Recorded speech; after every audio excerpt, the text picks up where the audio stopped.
Log Horizon, Volume 6. Chapter 4. Mare Tranquillitatis, audio source, Wuxia, The lines started to move as if they were shoved from behind. Akatsuki lost track of her thoughts as she was pushed along with the moving crowd. The petite Akatsuki walked briskly along the giant intersection in a gloomy mood. There were tall black shadowy figures all around her moving with the flow. She heard a car horn from nearby, probably a horn of frustration in a traffic jam. No one seemed to mind the sharp metallic noise. Akatsuki wondered if she was the only one who was intimidated by this sound. Akatsuki thought that it would be nice if someone did something about this, but that had never happened before. The human wall moving around her was intimidating. Salarymen, office ladies, and students. People of all ages and occupations were moving along mechanically. Some of them were speaking loudly. They chatted with cell phones in their faces, talking about their business. The sound of them lecturing their subordinates made Akatsuki flinch. There were also sweet voices of people agreeing to go on a date. Akatsuki knew the lady who was speaking honeyed words into her phone was not even smiling. She just knew. She couldn't see the expression of the people around her. In this chaotic flow of people, Akatsuki couldn't make out the faces of anyone. There was not enough space and she couldn't tell even if she lifted her head. She was hurried along, pushed by the crowd. She moved along bearing a frightened, frustrated, and gloomy mood. The streets were bustling with noise. She could hear the siren of an emergency vehicle in the distance, the horns of cars and the exhaust pipes that sounded like angry beasts. People talking on their cell phones formed an unending chorus of sound. The neon lights and the music playing to different beats merged together, and the human traffic was just like a weird-tasting pizza sauce. Akatsuki walked on with her head down, unable to understand the content of the music and conversations in the air. It was a mixture pressuring her ears. She could catch bits of conversations, but it was washed away by the torrent of information. That's right, this was a violent flood. Akatsuki did not drown because she knew how to shut off her mouth, ears, and eyes. But she was still being washed away with the muddy flow like the others who were drowning. The torrent of humans forced Akatsuki to climb the slope along the railings below the building. Where were all these people going? This place full of buildings made from concrete and glass went high up into the heavens, and the people went in and out of these buildings. Just like a giant alien swallowing and vomiting the torrent of people, the buildings stood tall in the streets. Akatsuki and the crowds were moving in order for the buildings to devour them, and exited just to be eaten by another building. An evergreen tree planted here was covered by brown dust. It seemed to be saying, "This building is owned by an environmentally friendly organization, and planting this tree was just a decorative alibi of their efforts." Although Akatsuki wouldn't fall and get trampled on in the streets, she still had to endure the crowd pushing her along 8,760 hours a year, tormenting her beyond salvation. Akatsuki merely glanced at the tree before moving on. She was moving as fast as the black imposing crowd around her, following the pace of everyone living in the city in order to survive. You would drop out from society if you disrupted the pace. The asphalt went on endlessly in Akatsuki's eyes. In the view of Akatsuki, who was keeping her head down, the asphalt surface, which suffered the blows of all kinds of shoes, was the main character. The rain last night should have washed it clean. But the tired road was full of disposable chopsticks, unknown posters, plastic bags, silver wrappings, and keychains that were bloated with muddy water. These should be things she saw for the first time. Akatsuki couldn't confirm before the crowd trampled on them. But there was one item that kept appearing on the road. This plastic bag was used to hold merchandise purchased from the shops, but it had lost its purpose and was merely trash now. This piece of garbage that was trampled by the crowd was indistinguishable from another tattered plastic bag that appeared 5 minutes later. Everyone would just see it as trash, including Akatsuki. The time flew by in a rush but seemed as slow as a snail too. The burst of advertisement music like a sudden storm sliced away at Akatsuki's time, controlling Akatsuki's life with its rhythm. But she was not so busy that she couldn't think about things. The time that was being cut into smaller portions left no space for reading or playing, so it was spent on accomplishing small things. For the people around her, the time was used to talk loudly on their cell phones, or waste money on their smartphone games lethargically. Akatsuki, who was not interested in these actions, reflected on herself in the short amount of time she had enduring wasting her time like this. Her angry emotions froze over time and turned into self-loathing. Living her life after dividing her time into the smallest denomination was not living life like a human. Akatsuki felt she was no different from livestock. The proof was that she lacked the means to escape from this place. The crowd stopped as one. They reached a traffic light. When all the lights blinked red several times, it meant they could cross either normally or diagonally. The herd of cars screeched past Akatsuki as if they were being hunted. Akatsuki knew the next traffic light was 50 meters away in the inner city. Even if the light was green, they would still need to stop at the next junction. The driver, who accelerated, pumping out smoke from his exhaust pipe because he couldn't stand waiting this short distance, seemed weird to Akatsuki. It was probably a secret that Akatsuki, who couldn't drive, couldn't comprehend. Akatsuki, who was mindlessly watching the cars that detested gaps in the road, sneezed. She realized she had been sneezing since reaching this street and rubbed her nose. She regretted it immediately after rubbing. She couldn't shake this unfeminine habit no matter how hard she tried. Akatsuki kept sneezing because of the sour exhaust gas of the cars. Akatsuki moved faster in an attempt to move ahead of the crowd. Although it was walking, it was more of a jog for Akatsuki. She suddenly wondered where she needed to go. She should have a destination after squeezing with the crowd, and was definitely meeting with someone. Arriving at the appointed time, making plans to go somewhere. That's right. They were going to someplace. A place of learning. Should be a college. But this goal vanished from Akatsuki's heart for some reason. The sense of disappointment came faster than the feeling of confusion. In this street that was like a manufacturing line, she didn't have a destination. Her heart and soul were being crushed by this sense of unease. Laughter, the sounds of advertisement cars, the screech of cars braking, the sound of the train in Yamato line passing by. The pain was stuck in her throat, her vision became blurry. Akatsuki wanted to stop, but she pushed herself on so she wouldn't impede others. Passing by the blinking signal lights, walking past the convenience stores. Turning the corner at the bank, she moved forward. Forward and forward in the crowd. Going somewhere that was not here. Maybe everyone was just like that plastic bag, moving without a destination. Just like Akatsuki, who could be simply replaced by someone else. But Akatsuki was the only proof that Akatsuki existed. It was fine even if this example could not be proven. Before she knew it, she was running up a flight of concrete stairs. The stairwell reminded her of a lonely apartment building. Although it was a place she was familiar with, it lacked substance. Akatsuki just couldn't remember where she had seen it. The important thing right now for Akatsuki was to climb up the stairs as fast as she could. This was not an enjoyable experience, she simply wanted to get away from this place.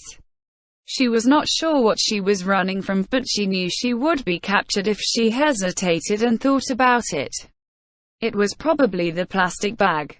Being trampled on mercilessly, wet, sticky, and tattered. It was sticking on her back wrong. It was sticking to her soul as she climbed the stairs, making sha-sha noises. But there was no such sound if she listened carefully.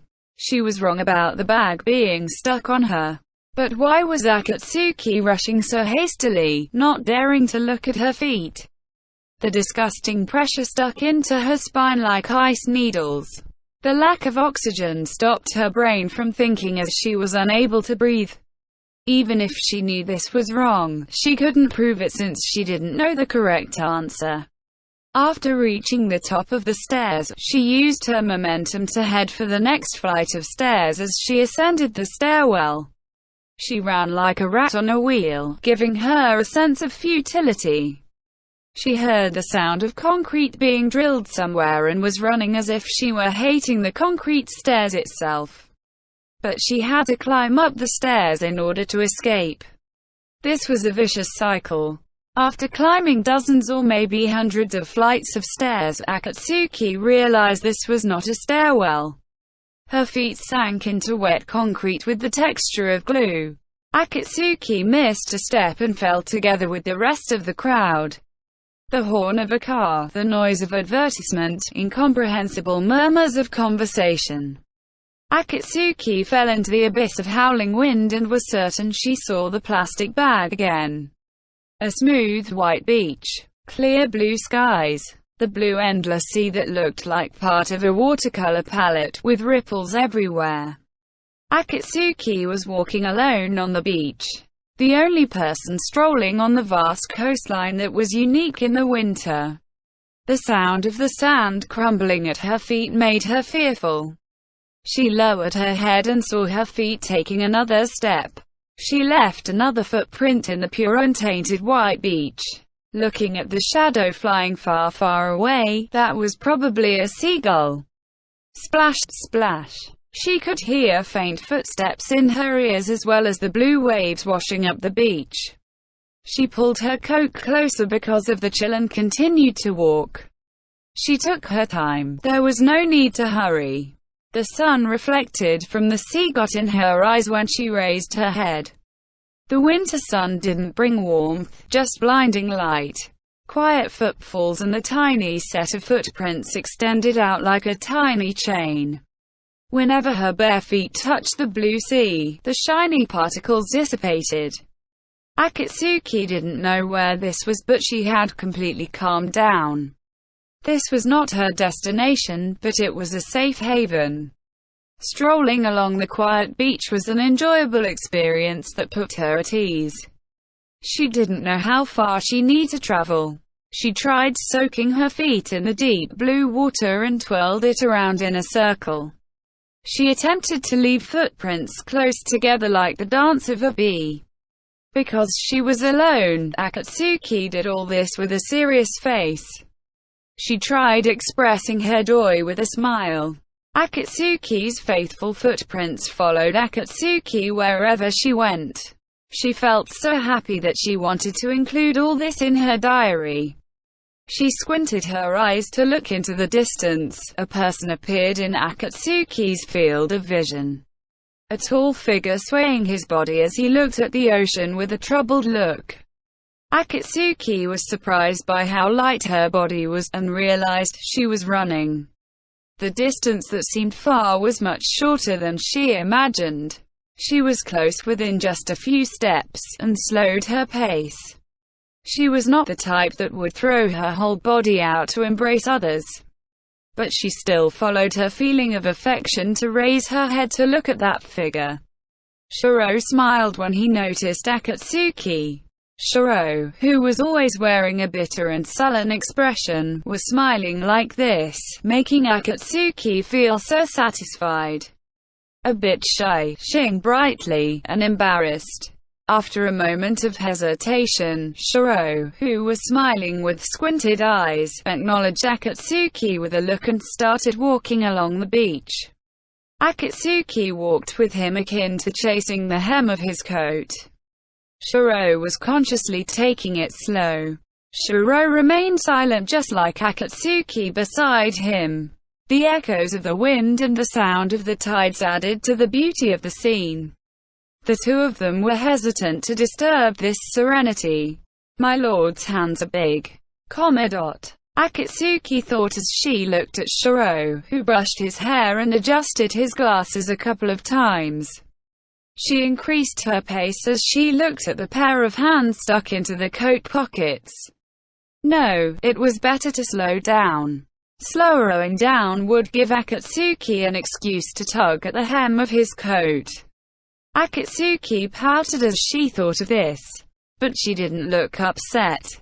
Akatsuki hid her expression, twirling along the coastline. She must be smiling as she stretched her coat the color of caramel. Shiro stopped, turning back to look at Akatsuki. The two of them once again strolled on the beach that was like fine sugar. She knew the sand was changing its shape under their feet. She didn't mind the chilly breeze brushing across their cheeks. There was a warmth flowing in her body. For Akatsuki, everything about this was precious and enjoyable. Shiro's oversized boots sank into the sand. Akatsuki felt happy looking at the footprint that was deeper than hers. Shiro looked cute when the occasional strong wind made his coat flutter. Although Akatsuki wanted to try putting her hand into the pocket that was 5 times larger than her palm, it was too embarrassing for her. As a replacement, just looking at Shiro and her footprints on the beach was enough to satisfy her. The cold speck that fell on her nose surprised Akatsuki. The pure white snowflakes were falling silently. It melted the instant it touched her fingers before she could feel its chill. It was snowing. Akatsuki looked up to convey this to Shiro. Shiro smiled and nodded, so Akatsuki knew there was no need to report this.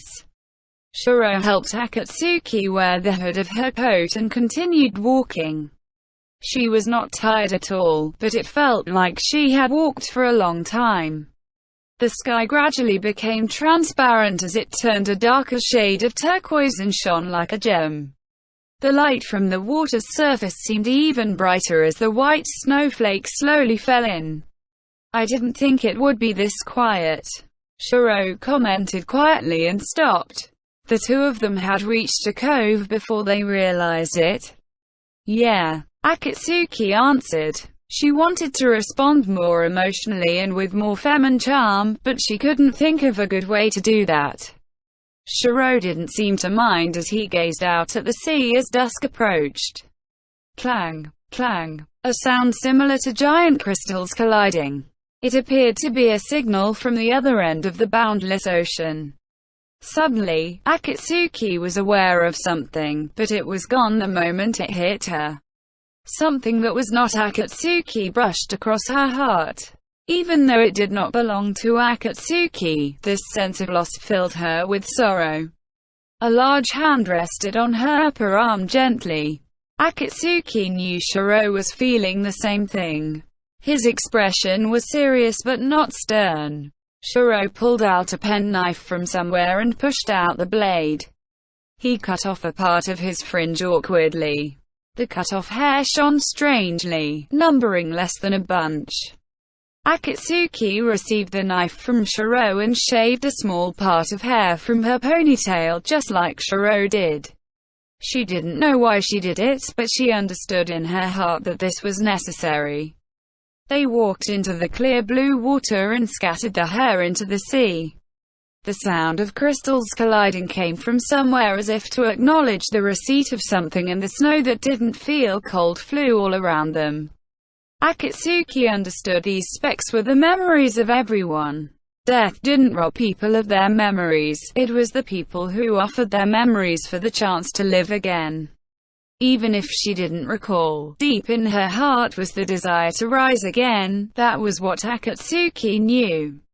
Amazing, Shiro's commented softly. Akatsuki felt the same. How many memories did these flying snowflakes contain?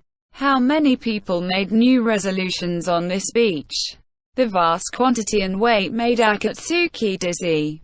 Akatsuki believed that this was not a privilege or her right, but unbelievable luck. Shiro being beside her was also her luck. "Did you fall, Akatsuki?" Akatsuki pondered Shiro's words for a moment and nodded. I am already dead, hit by the demonic blade of the murder. But that didn't matter. It didn't mean everything was fine if she could respawn at the cathedral. Akatsuki fought out of her own will and fell. No regrets. But she recalled the memory of the Akatsuki that fell. Memories of rushing out from Rainisha's residence into the sky. Something important Sujiro conveyed to her. The determined profile of the Kanagi that was protecting Sujiro, something elegant and serious she learned from Rize, Henrietta, and the other girls she met at the tea party. And it ended. What was this something? Akatsuki could only describe it as something. She didn't improve after experiencing that battle. She regretted not understanding anything and was sorry about it. But she couldn't do anything but cry. She touched something important. She finally noticed. But she didn't know what that something was or what needed to be done. She knew it was something priceless, but she couldn't use it even though it was a gift. Akatsuki wanted to explain it to Shiro. She wanted to tell Shiro she found something precious and beautiful. There was something important here. She couldn't confirm its existence, but it was gifted to her. But she couldn't put it into words since she was not sure what that something was. Her heart was full of pain and regret as tears flowed from Akatsuki's eyes. She couldn't express it to Shiro in words. Akatsuki sensed that she had hurt this important thing.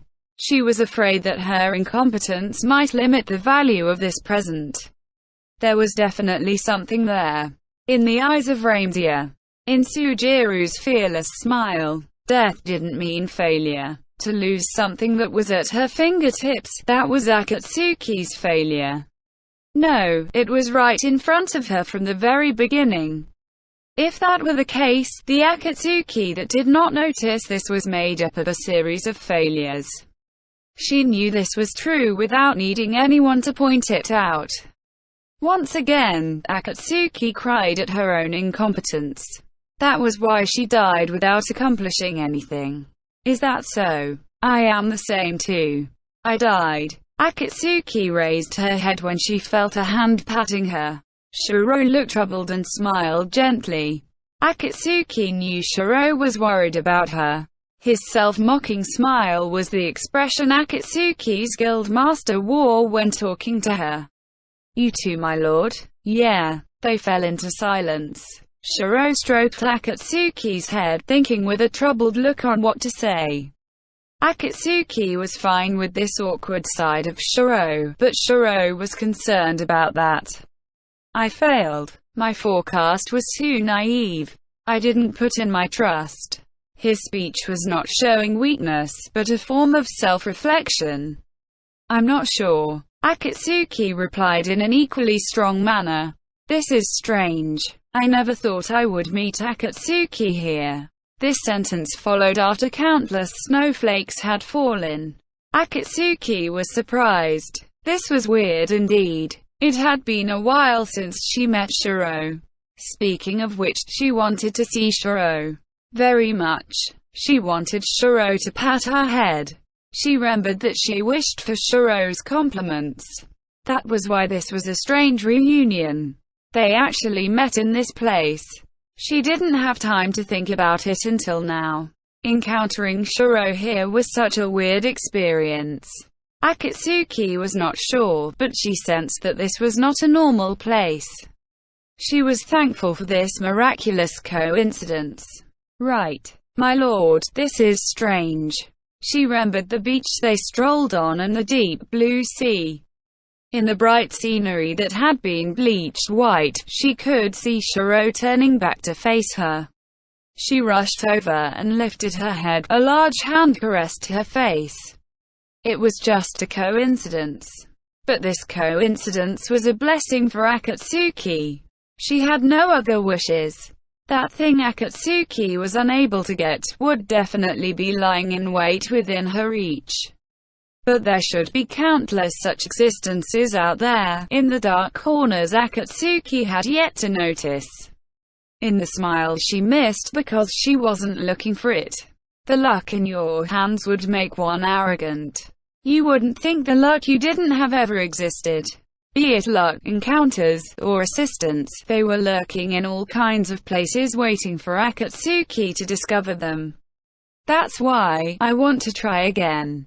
I want to have another go too. That's what everyone taught me. Akatsuki grabbed Shiro's coat tightly. Just like the feeling of sand crumbling under their feet, Akatsuki sensed that this memory would be left behind. That's why she grabbed on tightly even though it might crease the coat. She would be separated from Shiro again. She didn't say anything and clasped the coat strongly. But her wish was in vain, as the endless sand dunes and its light grew brighter. The sound of the ebbing tides faded along with the offered hair, taking some memories with it. Following this, the surroundings turned into the dark blue sky and Akatsuki fell. It's okay. The lingering sensation in Akatsuki's palm made her smile. It's okay. She could still feel the rough fabric from earlier. It's okay. When Akatsuki opened her eyes, her small hand was clenched as if she were holding on to something. Akatsuki knew her memories were crumbling like the sand. Lying on the hard stone bed with tears on her cheeks, her memories of her dream were fading. Akatsuki clenched her hand and wiped away her tears, attempting to wipe away the guilt and loneliness she felt in her dreams. Akatsuki sat up on the simple marble bed. For some reason, she felt as if she went through some incredible place. Serene, lonely, gentle, and translucent place. Akatsuki journeyed there, encountered, awakened, and stood up again. She sensed that she had an important conversation she wanted to take with her. She could still feel something in her hand. Probably the sensation of a fabric. It faded away with the bits of gentleness she felt. Akatsuki willed with all her might to stop memories of her dream from vaporizing, but she knew it was in vain. The chime of the crystals faded off into the distant. But she brought one crucial thing back with her. She successfully brought the most important thing back with her. Akatsuki checked for any missing equipment. She carefully got up from bed. This was her first death since the catastrophe. From her knowledge of elder tales and the rumors on the street, Akatsuki knew she would lose some EXP and memories when she respawned. She didn't know what she had forgotten. Things about Log Horizon, Shiro, and everyone were still intact. Memories of the old world, her family, her childhood, she could roughly recall all of it. If she tried to recollect the details, she might find something missing. But that would take a lot of time. It was the same with her EXP lost. She didn't feel much different from before. The EXP loss was not large enough for her to lose levels. According to the rumors, the loss would make you feel lethargic. But Akatsuki couldn't tell whether her stiffness was from losing EXP or from sleeping on a hard marble bed.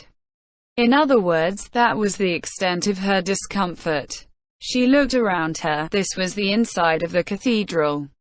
The white marble room had several marble beds. The walls were decorated with simple carvings.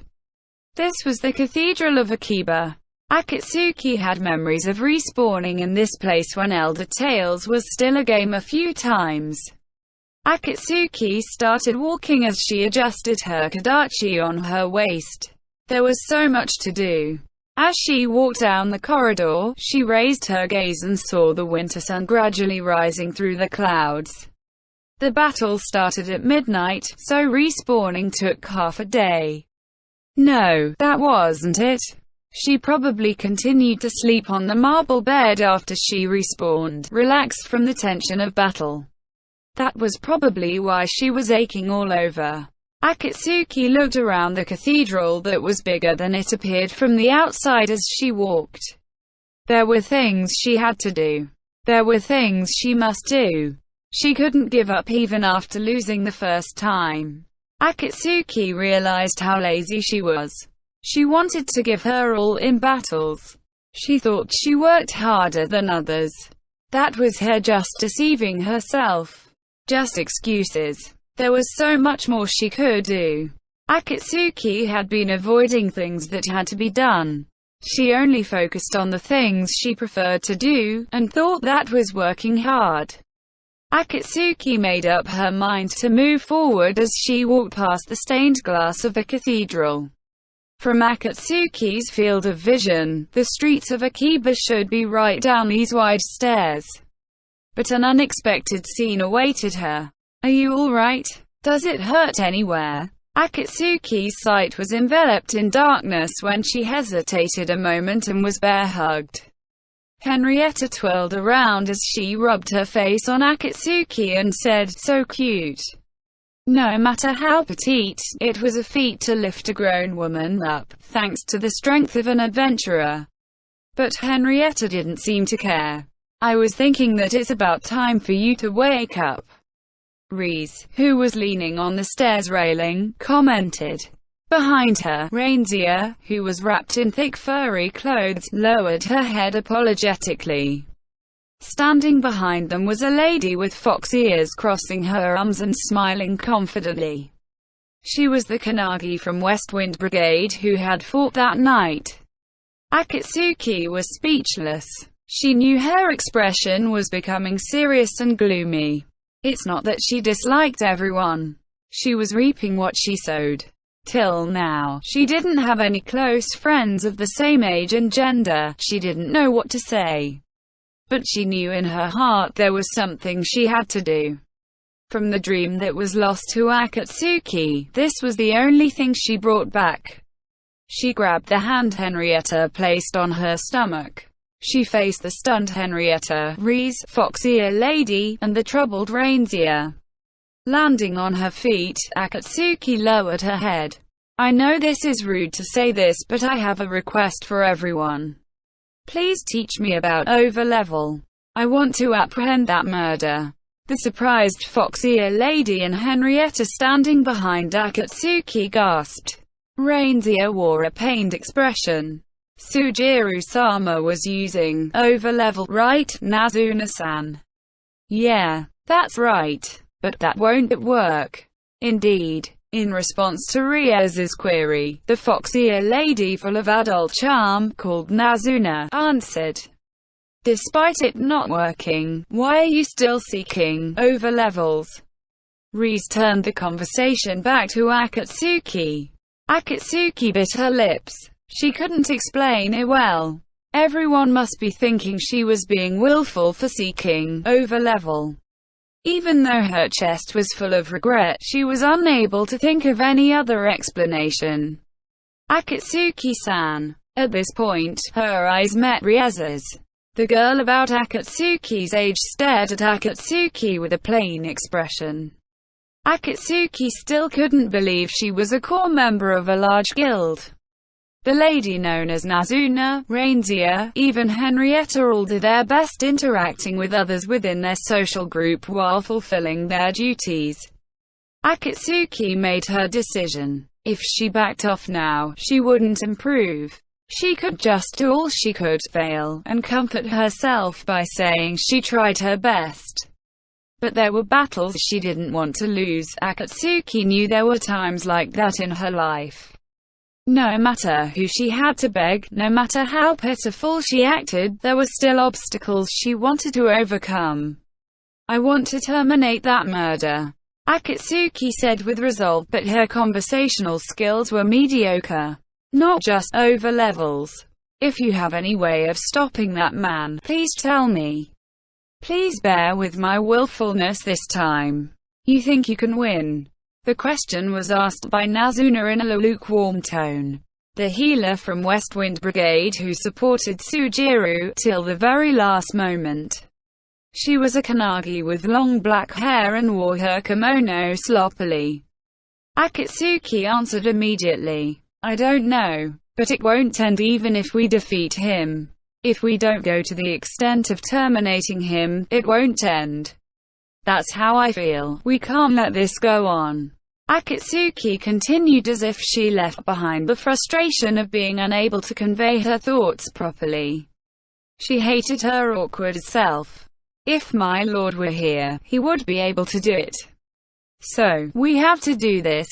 Questioning eyes pierced Akatsuki. They were wondering about the words, if Shiro were here. Even though she steeled herself, Akatsuki was still stammering and hesitant. Right now, my lord is not in Akiba. This was the secret Akatsuki and Log Horizon had been hiding. Shiro was not here. What they told D, being buried in endless work to run the Round Table Council, it was a lie. Shiro was probably doing things only Shiro could accomplish. But she didn't know what it was. But Shiro requested for Akatsuki to stay behind to guard the base. That was why Akatsuki had to protect everyone from the Chris that Shiro could manage. That was her promise to him. Now Zuna-san is asking whether you can win. Facing Riez's question, Akatsuki grew timid. She couldn't promise such things. There was no guarantee. Please don't make her promise such things. I can't do this alone. That's why I need others to help me. Please, help me. This was an unbearable torment for Akatsuki. This way of saying things was akin to admitting she was still an incompetent child, as painful as cutting her skin. The curse-like sensation grew in her heart, lamenting the limited capability of her petite body. But Shiro had made a similar request in front of Akatsuki before. Akatsuki was surprised by the warmth of Henrietta's hands which hugged her from behind. Nazuna smiled sheepishly without a word. I knew it would come to this when Tsuji said he would not meddle with this. There are so many stubborn people at Shiro's side, birds of a feather do flock together. I can only give you half credit. From the view of the Traring Corps, there is a need for 3 more sessions of extra Traring. There are 8 sets of over-levels uncovered by my guild. Permission has been granted from my lord. They will be taught to Akatsuki. The blonde girl announced gently. Me too, there is something I have to do. The silent Reindeer nodded and said with a pale face. Really, I didn't expect to act like a middle schooler after coming to Surdisia. With the soft sigh of Reese, the mini-raid party was formed. For Akatsuki, this was a huge step forward. Mikage took small bites from her rice ball. The takeout meal from Attachment Rice Ball House was popular in Rod Lab. Statistics weren't compiled properly, but the word from the grapevine suggested that half the lunches in this guild came from Attachment Rice Ball House. Behind Mikage was a young people of the land girl wearing a triangle headscarf with excellent service. She was giving out rice balls along with takeout receipts. Her shoulder-length hair and variety of expressions made her look cute.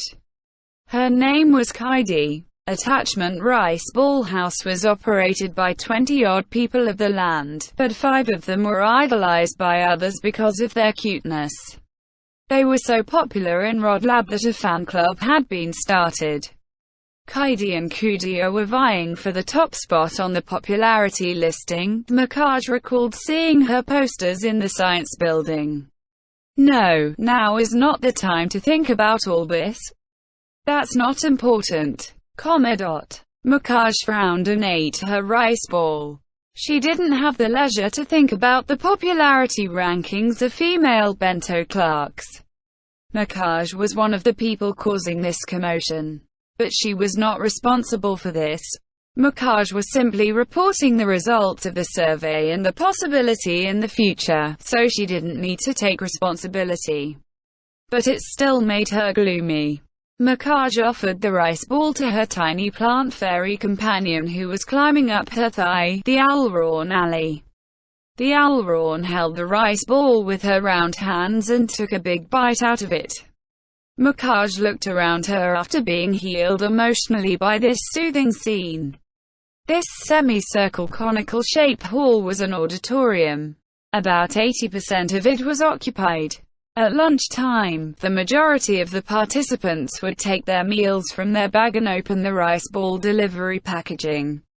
Normally, there should be more people going outside or to the cafeteria to eat, but because of the contents of the day, there were less people opting to do that. There were meetings in the morning and the afternoon, but the morning meeting was closer to being a research presentation. It would probably be the same in the afternoon.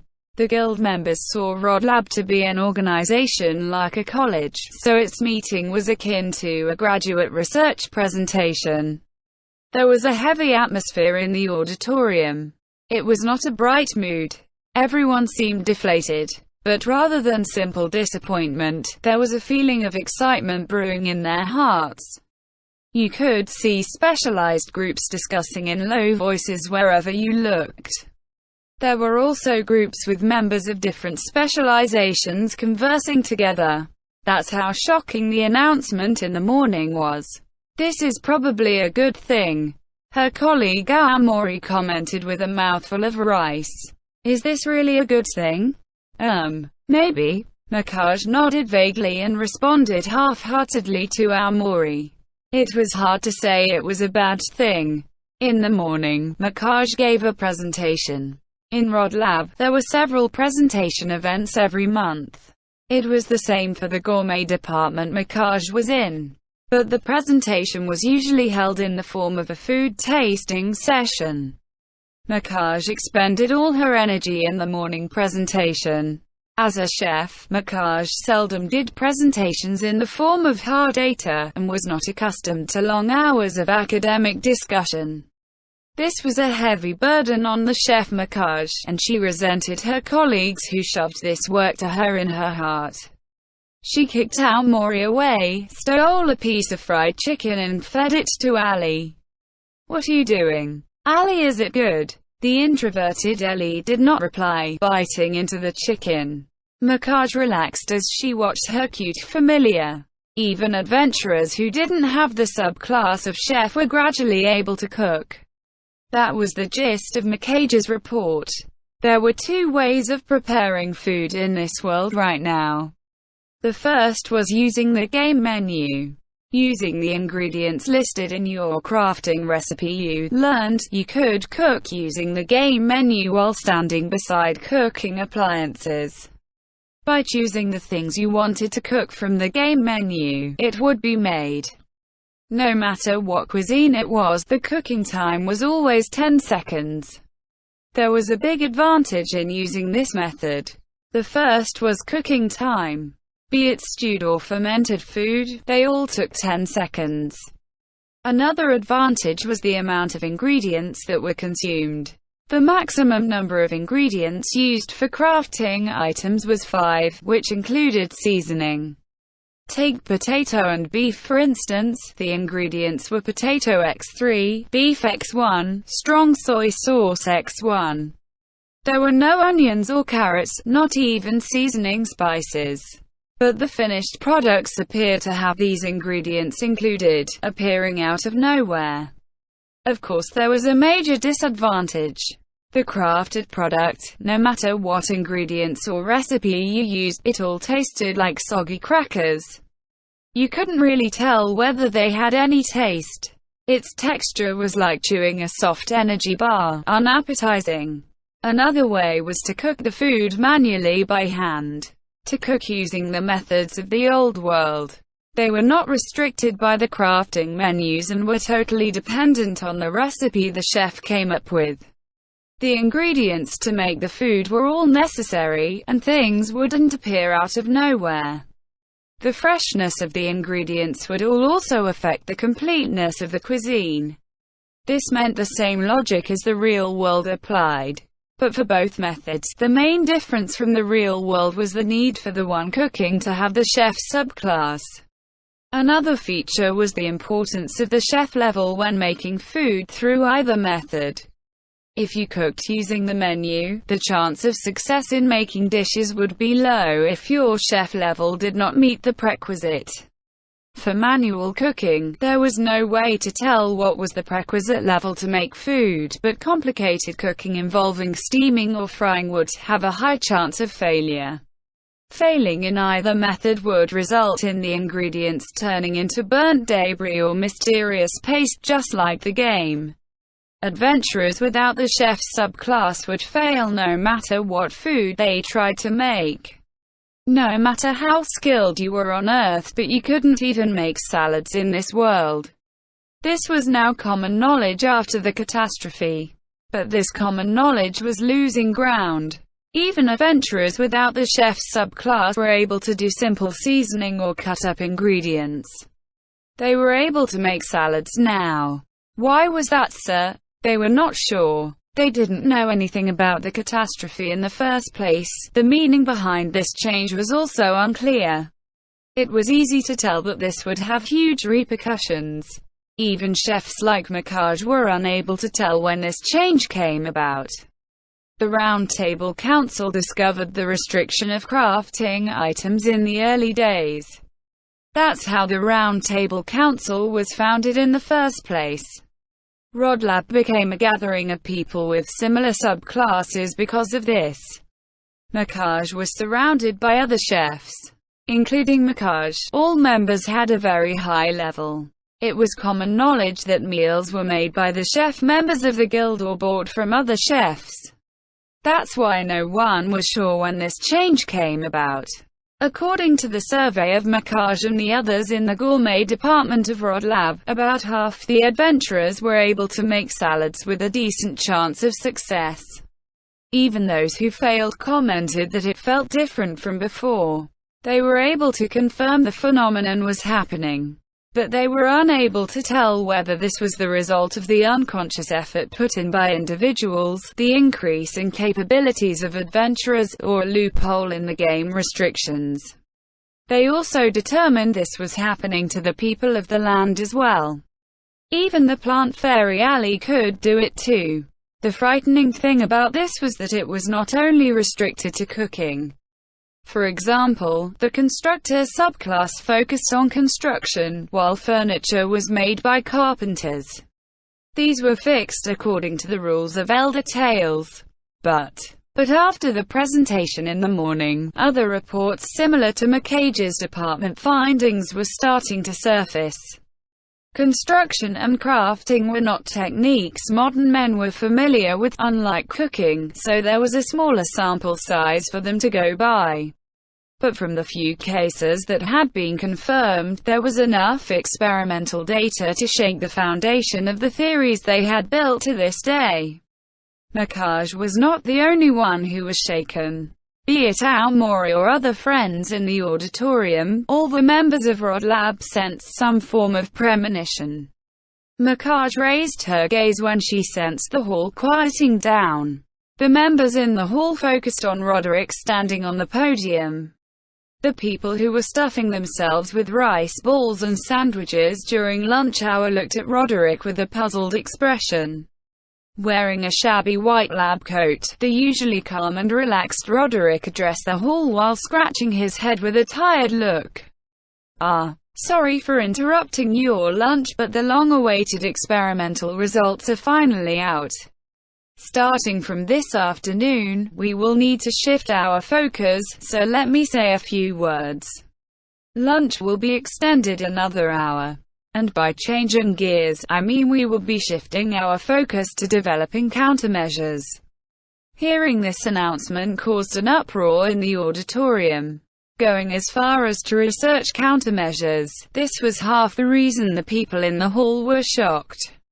The other half was because the cautious Roderick decided to play an active role in this matter. It's fine to listen to me while you eat. There are 3 things I need to announce.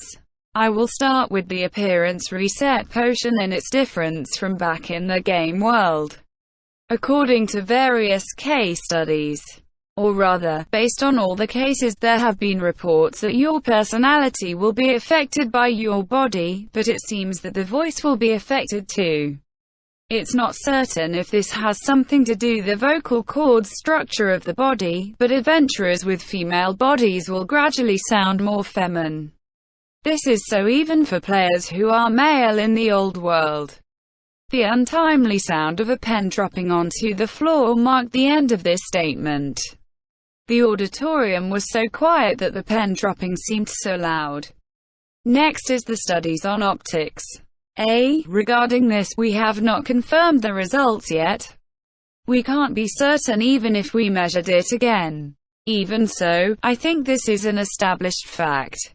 The distance between Akiba and Mount Fuji is growing, meaning the distances between any two places are getting larger.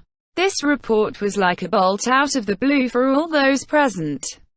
Excuse me. A craftsman raised his hand timidly. Roderick acknowledged this question, which was asked on everyone's behalf. Is this happening everywhere? Does this mean that Yamato is expanding? That's our hypothesis. Roderick's response made everyone gasp. One last thing. This is the result of a study commissioned by an external source. The flavor text describing the background of an item has been found to be effective for some tested items. Nakaj was dumbstruck. Flavor text had significant effects. What did this mean? Take a magic weapon for example. Attack plus 5%, additional flame damage 180,216, strength plus 15. This was the magical prowess of the weapon, able to provide additional powers to normal weapons, strengthening them. In contrast, flavor text would go something like this. The flaming spear is gifted to the excellent knights of the ancient Westland army. The decorative flame dragon tooth is embedded with the hidden flame prowess. It is said that Logazari used this spear to inspire his men. The text described the features and origin of the item. You could read this information by appraising items, but it had no influence in the game. It just added some lore to let players immerse themselves in the world of Elder Tales. Flavor text only existed to provide some entertainment for the masses. They had no effects. That's why they were called flavor text. That's all. But what if they were in effect? Nakaj was not able to grasp what this might mean. Because she didn't understand, she looked towards Aomori. Aomori didn't know either and stared back at Nakaj. Most of the people in the auditorium were looking at each other. Roderick closed his eyes and let out a sigh. It was time to bring up the pressing issues, and the members were prepared for it. These are not independent phenomenon. It is not a coincidence for all these to be happening in this same period of time. This means we have to treat this as one big incident. Right now, this world is going through a major change. The catastrophe has not ended. I propose we collate data on a grand scale. Roderick's speech stunned every single member in the auditorium. Most of the citizens of Akiba didn't know about this phenomenon yet. Akatsuki and Rainzia sat side by side in the bustling office. In front of them were Reese and Henrietta. Many maids were walking around, busy with work, while Nazuna was eating a strawberry daifuku lazily.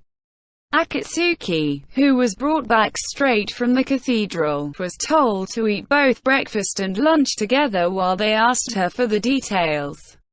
Akatsuki found it hard to explain the details and looked at Rainzia from time to time. Henrietta directed Rainzia to sit beside Akatsuki. The luxurious carpet was fluffy enough for her to sit on her knees comfortably. Akatsuki had always lived in a Japanese home, so she was fine with sitting on her knees. But what about Rainzia? She looked uncomfortable as she did her best to imitate Akatsuki. I have a rough idea of the situation. The murderer is a person of the land, one of the Kuni clan.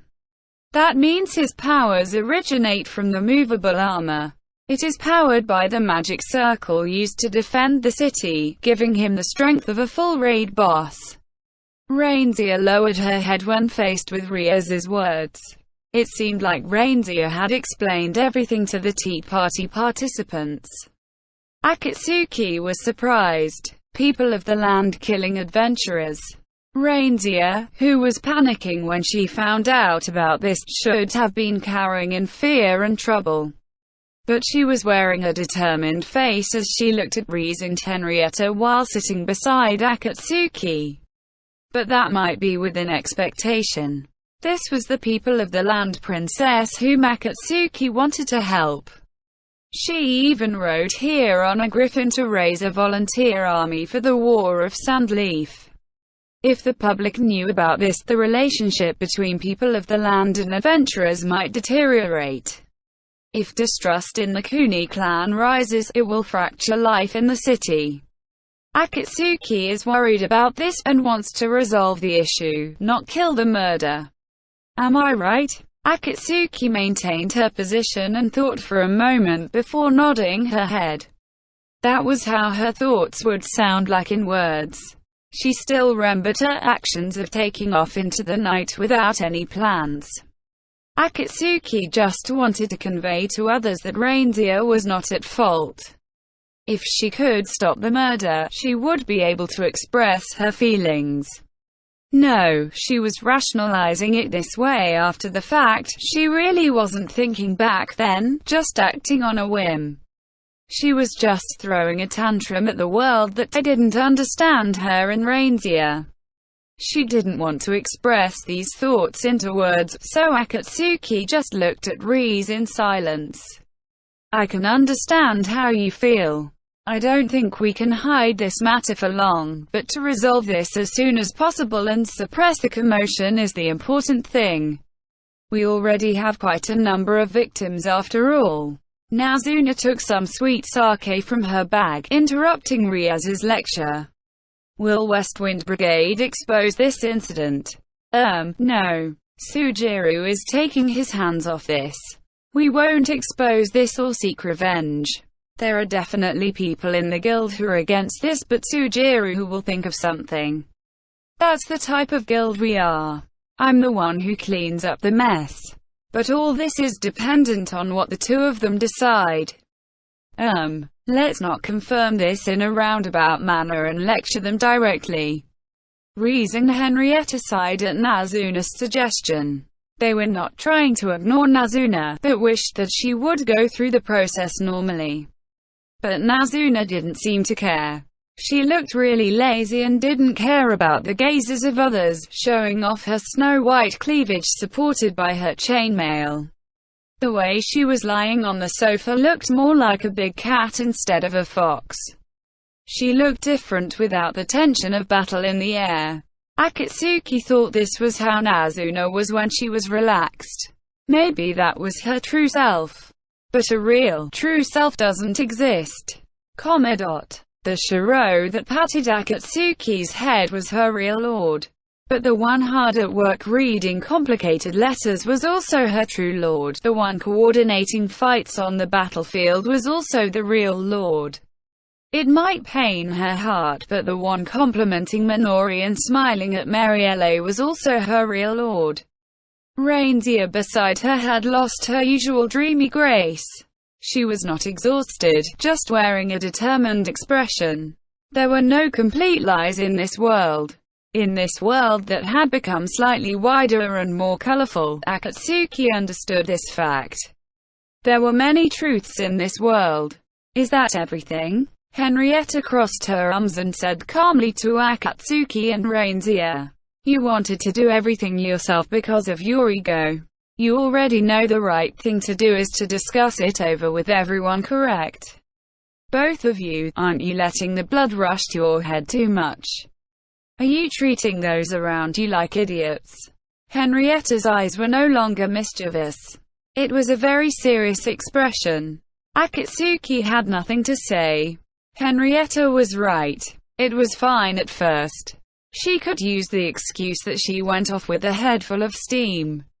But she didn't have any excuses now since she had been hiding behind Shiro's shadow all this while. When things got out of hand, she didn't approach others to resolve the issue. Nyanta, now Shugu, even the junior teams Minori and Toya, she could have conversed more with them. Akatsuki did support their activities, such as guarding them in the dark, providing ingredients, scouting the trawling grounds in advance. But she avoided moving or conversing with them, even though she had no reason to. Because this was not her area of responsibility, she avoided it with excuses.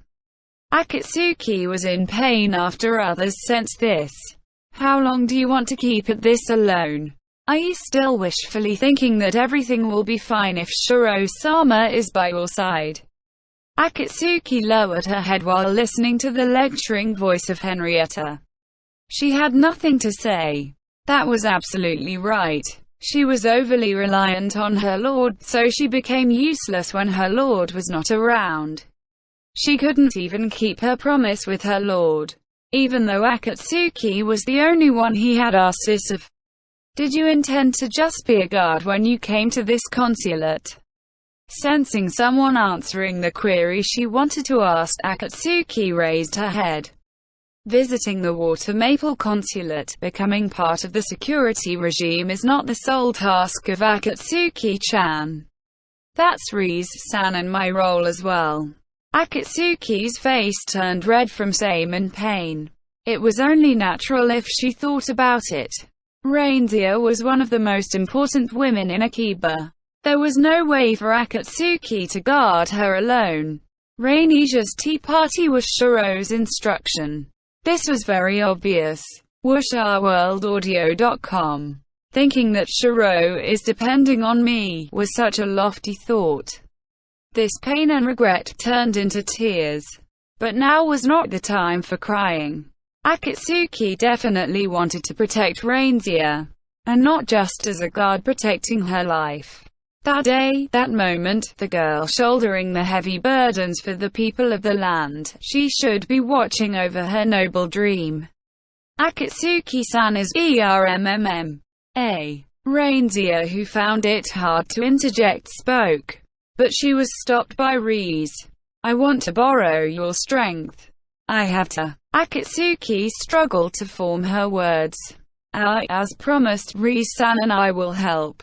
But who are you saying these words to? This was a hard question for Akatsuki. Who were these words for?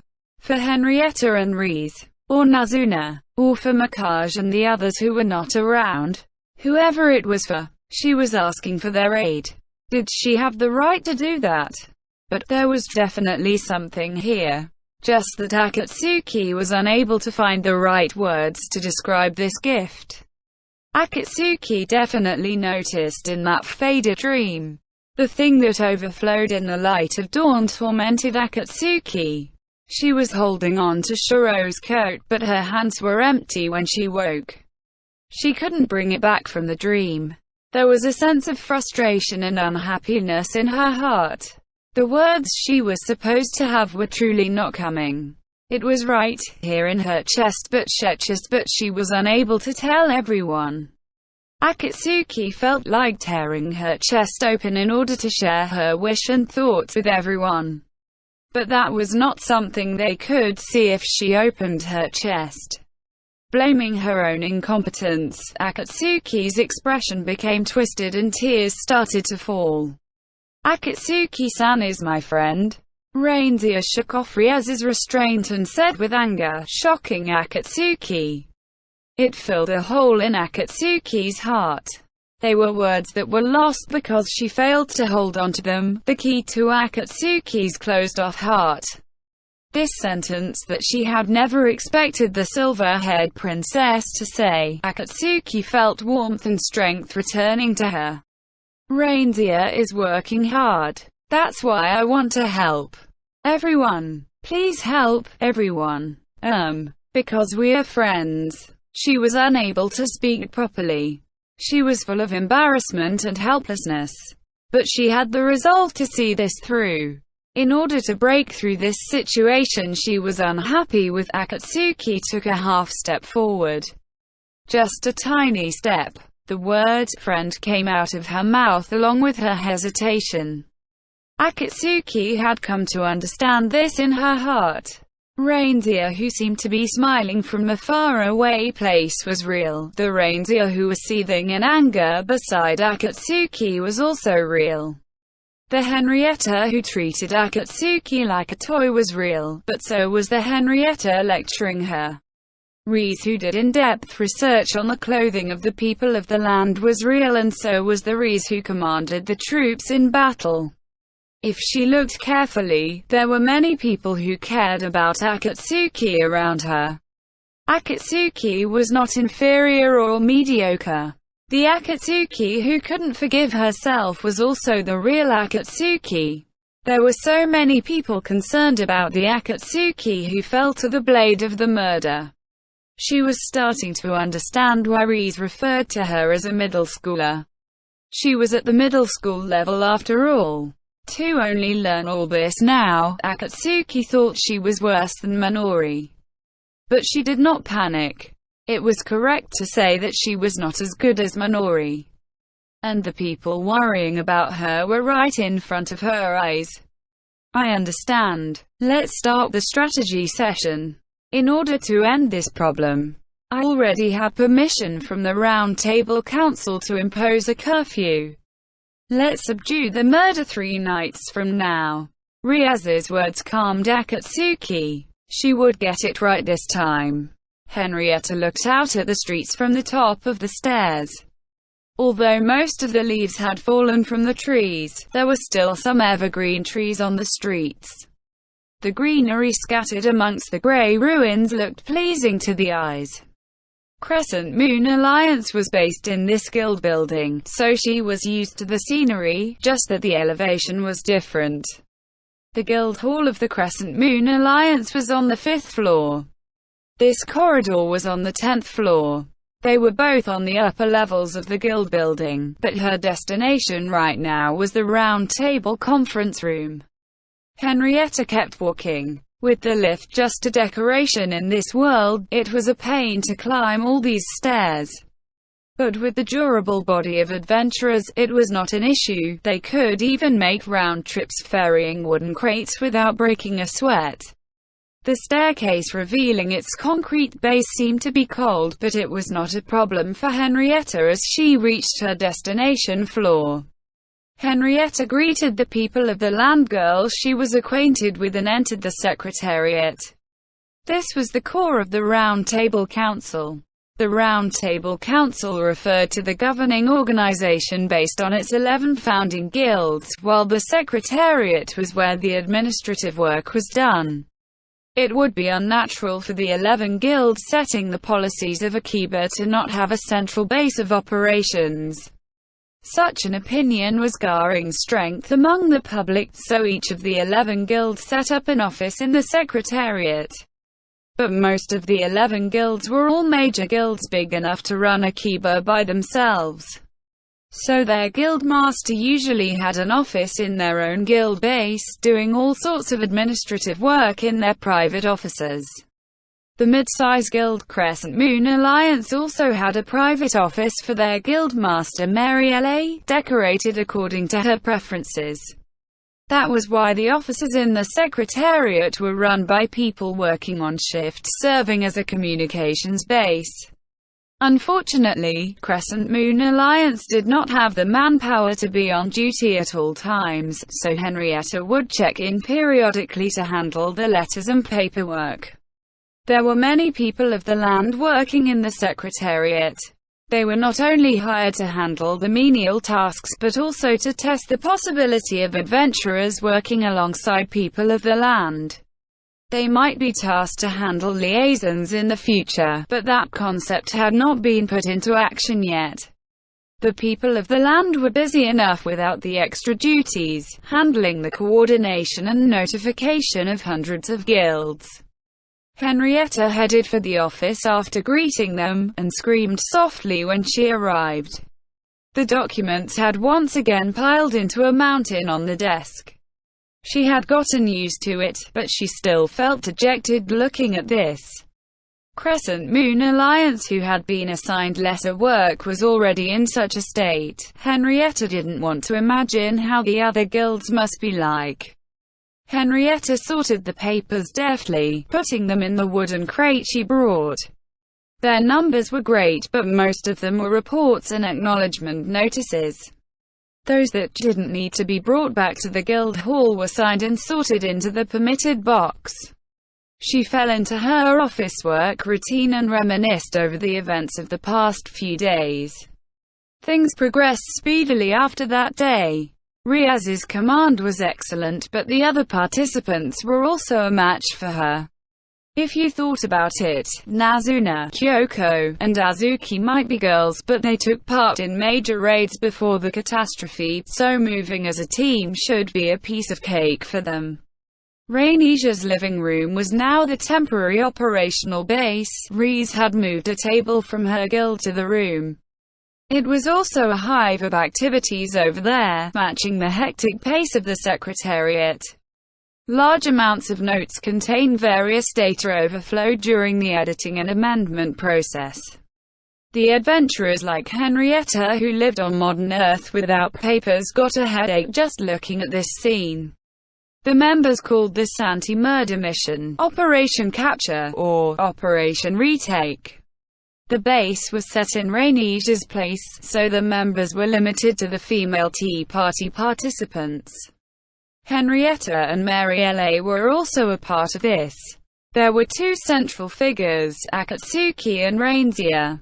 Not only were the two of them not good at this, they were not suitable as well.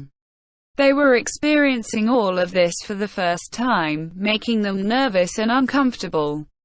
As the initiators, the two of them were at the core of all this, but they were not reliable in group maneuvers. That was why Riaz and Henrietta would be managing in their stead. That was the only way. Henrietta, who was frustrated with all the paperwork, leaned back in her leather chair and stared at the ceiling. Unless they were looking for her, only members of Crescent Moon Alliance would enter the office, so she was assuming a more relaxed position than usual. In her guild, the lively members headed by Marielle were all running about, so she couldn't think in peace. Henrietta adjusted her glasses gently and sighed as she took out a card from her card holder. A plain card with just a few simple words written on it. This card was linked to a bank account. This card represented the only bank in Elder Tales that was situated on the first floor of this guild building. It was an ATM card that didn't exist in Elder Tales before. Elder Tales was a game before the catastrophe. The bank here was not the same as the old worlds, it was a non-profit organization that stored the money and items of players. No, it was not even a non-profit organization, it was simply a game function. In the game, the moment the character was born, meaning when you started playing, an account would be set up automatically for you. It was the same with guilds, an account was given the moment it was founded. This was all done by default, there was no need to spend time applying for an account, but you couldn't oppose it being created for you either. That's how the setting for bank accounts was. The bank didn't provide statements of accounts or ATM cards. Because the game was able to identify the users and manage the account accurately without needing all this. But it was different for the card in front of her. This was one of the cards that was planned for 3 representatives from the Round Table Council to utilize. It represented a certain bank account that didn't belong to a person or a guild. It held potential beyond the imagination of the adventurers of Yamato.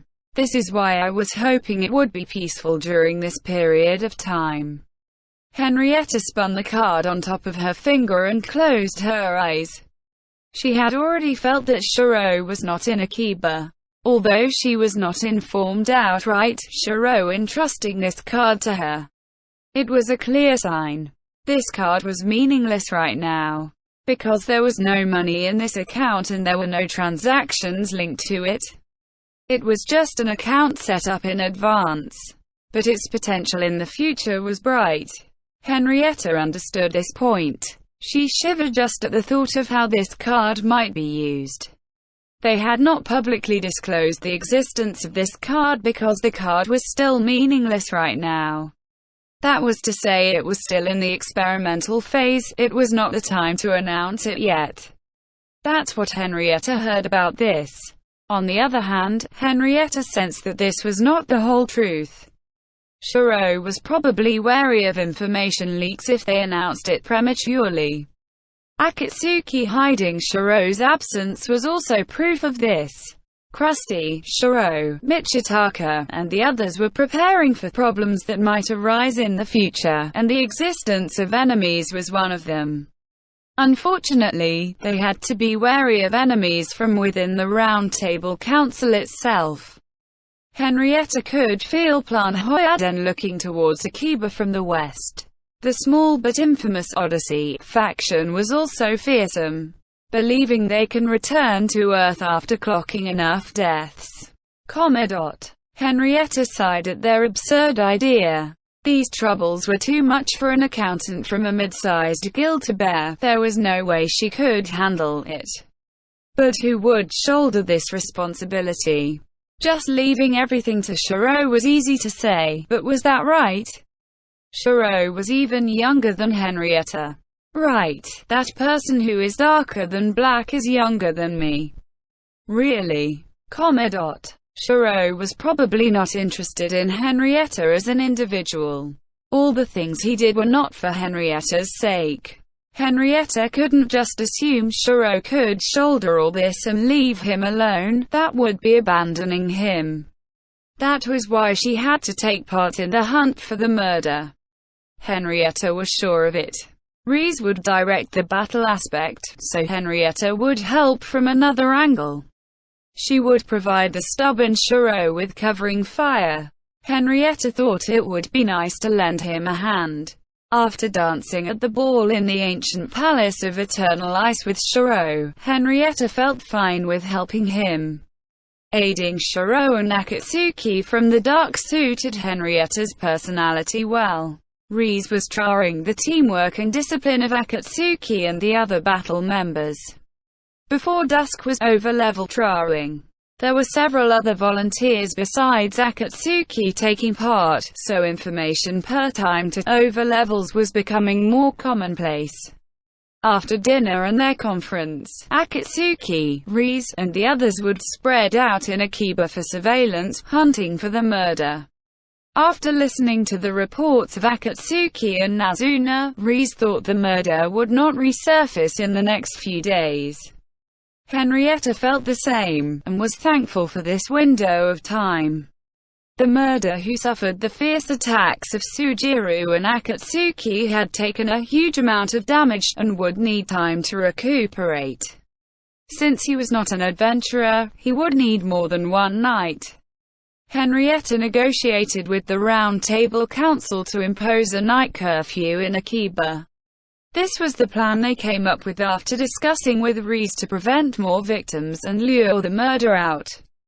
Akatsuki and the others on guard duty would patrol till dawn and sleep in the morning. Now was also the time for Henrietta to work. Henrietta listed the people she needed to convince and got up. She dumped everything on the desk into the wooden crate without sorting it and contacted Heen through telepathy. The first was Michitaka and Karasen, followed by members in the 11 guilds. This task could become a cover for Shiro's plan too. Henrietta was not sure how much of this was predicted by Shiro, and smiled with a mischievous feeling. Not everything will go as Shiro planned, especially the resolve of the ladies. End chapter.